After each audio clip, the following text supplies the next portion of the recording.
Modern Japan stands as a democratic pillar and a major economic engine in the Pacific. For nearly 80 years, the nation's entire global identity has been anchored in a commitment to peace. There is a common misunderstanding that Japan lacks a military. In reality, the Japan's self-defense forces are world-class in technology and funding. However, they are legally restricted to a defensive role by Article 9 of the 1947 Constitution, which explicitly outlaws war as a tool for international policy. This creates a unique geopolitical reality. Japan's modern stability relies on outsourcing its offensive military needs to allies, making the idea of an aggressive, independent military both a legal and a cultural impossibility under the current system. But what if that framework was dismantled? Imagine a scenario where Japan restores absolute power to the emperor and rebuilds an offensive Imperial Army. The first prerequisite would be the neutralization of the Diet, Japan's parliament. This would represent a total democratic collapse, reverting the country to an autocratic style of governance not seen in the modern era. The backlash would be immediate and severe. An educated populace would likely meet this shift with paralyzing civil unrest, while business leaders, intellectuals, and the youth would flee the country in a massive nationwide brain drain. This chart compares social spending against the explosive spike in funding required for a military transition. To fund new weapons, the world's fourth largest economy would have to gut social services. For an aging population depending on these systems, the result is a devastating domestic catastrophe.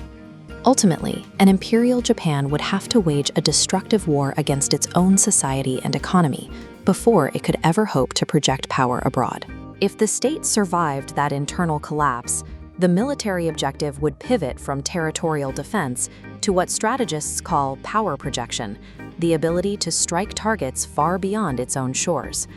This posture requires a specific set of offensive hardware: long-range ballistic missiles, new strategic bombers, and aircraft carrier groups for international operations.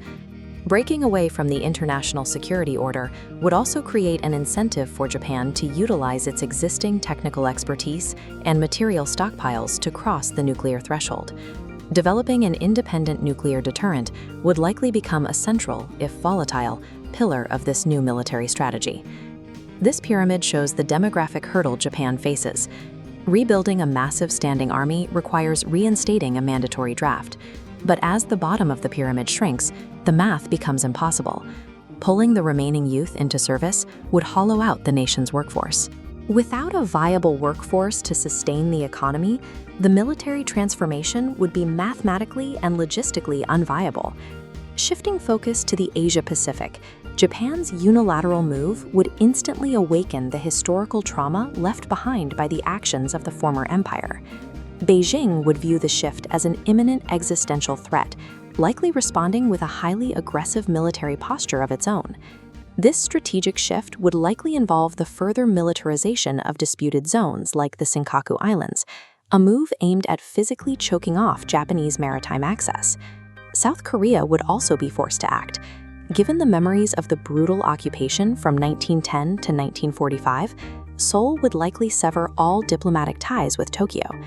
To counter threats from both a militaristic Japan and North Korea, South Korea would face immense pressure to develop its own nuclear weapons.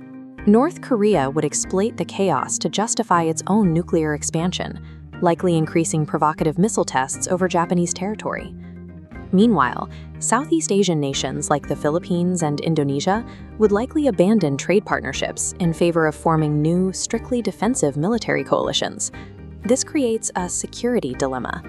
A single policy shift by Japan would force the entire region into an inescapable and volatile nuclear arms race. On the global stage, a unilateral, autocratic Japan would transform from a key American ally into a dangerous strategic liability.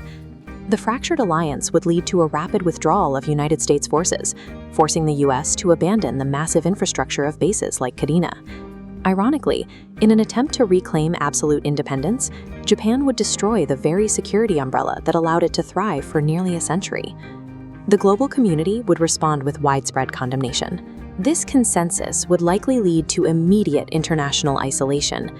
Japan would face crushing economic retaliation, including embargoes on its energy imports and total exclusion from Western finance. The world would shift from a managed rivalry between major powers into a highly volatile and unpredictable multipolar environment. This leads to the ultimate paradox. A total restoration of an offensive Imperial Japan is functionally impossible, because the very actions required to build it would ensure the nation's economic destruction and significantly increase the risk of a major global conflict.